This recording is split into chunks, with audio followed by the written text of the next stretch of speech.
हरे कृष्ण। चैत्र मास के इस पवित्र समय में आप सभी भक्तों का हार्दिक स्वागत है।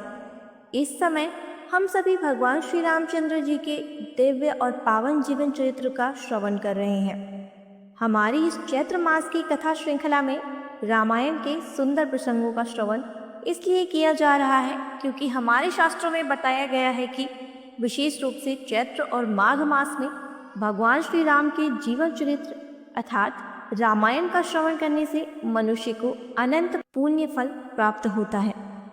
ऐसा कहा गया है कि जो व्यक्ति श्रद्धा और भक्ति के साथ रामायण कथा को सुनता है उसकी मनोकामनाएं पूर्ण होती हैं और वह धर्म, अर्थ, काम और मोक्ष इन चारों पुरुषार्थों की प्राप्ति कर सकता है।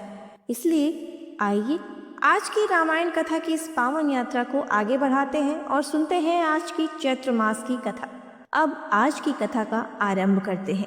जब रामायण के इस अद्भुत महात्म्य को सुनकर मुनियों में श्रेष्ठ सनत कुमार अत्यंत प्रसन्न हुए, तब उन्होंने देवर्षि नारद मुनि से पुनः एक जिज्ञासा प्रकट की। सनत कुमार ने विनम्रता से कहा, हे मुनिवर, आपने हमें रामायण का महात्म्य सुनाया। अब कृपा करके ये भी बताइए कि रामायण कथा को सुनने और करने की विधि क्या है। आप तत्व ज्ञान में निपुण हैं, इसलिए कृपा पूर्वक इस विषय को विस्तार से बताइए। तब देवर्षि नारद मुनि बोले, हे महर्षियों, आप सब एकाग्रचित होकर रामायण कथा श्रवण की इस पवित्र विधि को सुनिए। ये विधि समस्त लोकों में विख्यात है और स्वर्ग तथा मोक्ष प्रदान करने वाली मानी गई है। जो भी भक्त रामायण कथा का अनुष्ठान करता है, चाहे वह वक्ता हो या श्रोता, दोनों को ही भक्ति और श्रद्धा के साथ इस विधान का पालन करना चाहिए। ऐसा करने से मनुष्य के करोड़ों पाप नष्ट हो जाते हैं। देवर्षि नारद बताते हैं कि चैत्र, माघ और कार्तिक मास के शुक्ल पक्ष की पंचमी तिथि को रामायण कथा का आरंभ करना अत्यंत शुभ माना गया है।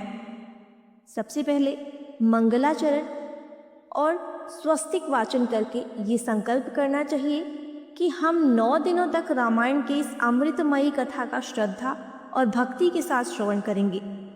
इसके बाद भगवान श्री राम से प्रार्थना करनी चाहिए, हे प्रभु श्री राम, आज से प्रतिदिन आपकी पवित्र कथा सुनने का संकल्प करता हूँ। आपकी कृपा से ये कथा सफल और मंगलमयी हो। प्रतिदिन शुद्धता का पालन करते हुए स्नान करके और अपनी इंद्रियों को संयम में रखते हुए भगवान का स्मरण करना चाहिए। फिर परिवार और प्रियजनों के साथ बैठकर श्रद्धा और भक्ति के साथ रामायण कथा का श्रवण करना चाहिए। प्रत्येक दिन देव पूजन के बाद रामायण ग्रंथ की पूजा करके कथा का आरंभ करना चाहिए। जो व्यक्ति मन और इंद्रियों को संयम में रखकर इस प्रकार रामायण कथा का श्रवण करता है, वह अंत में भगवान विष्णु के परम धाम को प्राप्त करता है, जहाँ से फिर उसे संसार में लौटकर नहीं आना पड़ता। गंगा के समान पवित्र कोई तीर्थ नहीं, माता के समान स्नेह नहीं, गुरु के समान मार्गदर्शक नहीं और रामायण से बढ़कर कोई महान ग्रंथ नहीं माना गया है। वेदों के समान कोई शास्त्र नहीं, शांति के समान कोई सुख नहीं और रामायण से बढ़कर कोई दिव्य काव्य नहीं। क्षमा से बढ़कर कोई बल नहीं, कीर्ति से बड़ा कोई धन नहीं और ज्ञान से बढ़कर कोई लाभ नहीं। और इन सब में भी रामायण का स्थान अत्यंत श्रेष्ठ बताया गया है। जो व्यक्ति किसी को रामायण की पुस्तक भेंट करता है, वह भगवान विष्णु के धाम को प्राप्त करता है और वहां जाकर उसे कभी शोक नहीं करना पड़ता। रामायण की नवाह कथा का श्रवण करने से यजमान को महान पुण्य फल प्राप्त होता है। एक बार श्रद्धा से सुनने पर भी मनुष्य पापों से मुक्त हो जाता है और बार बार श्रवण करने से अनेक यज्ञों के समान पुण्य फल प्राप्त होता है।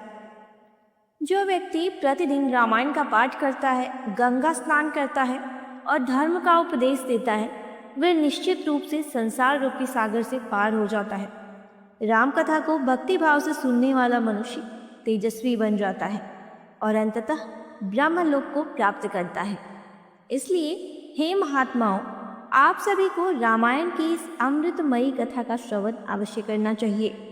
ये कथा मनुष्य के जीवन को पवित्र बनाती है, दुष्ट स्वप्नों का नाश करती है और मन को शांति प्रदान करती है। यह भी कहा गया है कि यदि कोई व्यक्ति श्रद्धा से रामायण का एक श्लोक या आधा श्लोक भी पढ़ ले या सुन ले तो वह भी करोड़ों पापों से मुक्त हो जाता है। भगवान श्री राम समस्त देवताओं के स्वरूप माने गए हैं। वे सभी प्राणियों की पीड़ा का नाश करने वाले हैं और अपने भक्तों पर सदा कृपा दृष्टि रखते हैं। भगवान श्री राम केवल भक्ति से ही प्रसन्न होते हैं। जो व्यक्ति विवश होकर भी उनके नाम का स्मरण कर लेता है वह भी पापों से मुक्त हो जाता है।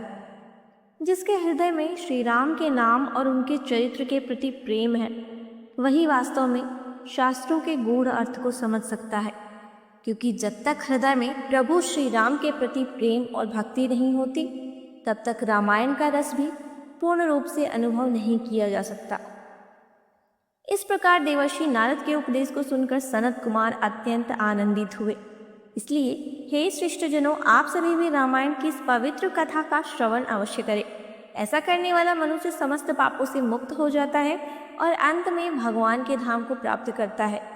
तो भक्तों, यह था रामायण का दिव्य महात्म्य। आज के चैत्र मास की कथा को यहीं विराम देते हैं। कल से हम महर्षि वाल्मीकि द्वारा रचित रामायण के प्रथम भाग बालकांड का आरंभ करेंगे। इसलिए आप सभी से विनम्र निवेदन है कि कल आने वाली इस सुंदर कथा को अवश्य सुनें। ऐसी ही पवित्र कथाओं को सुनने के लिए आस्था, श्रद्धा और भक्ति चैनल को सब्सक्राइब करके अवश्य जुड़िए। हम फिर मिलेंगे चैत्र मास की कथा श्रृंखला की अगली कड़ी में। हरे कृष्ण।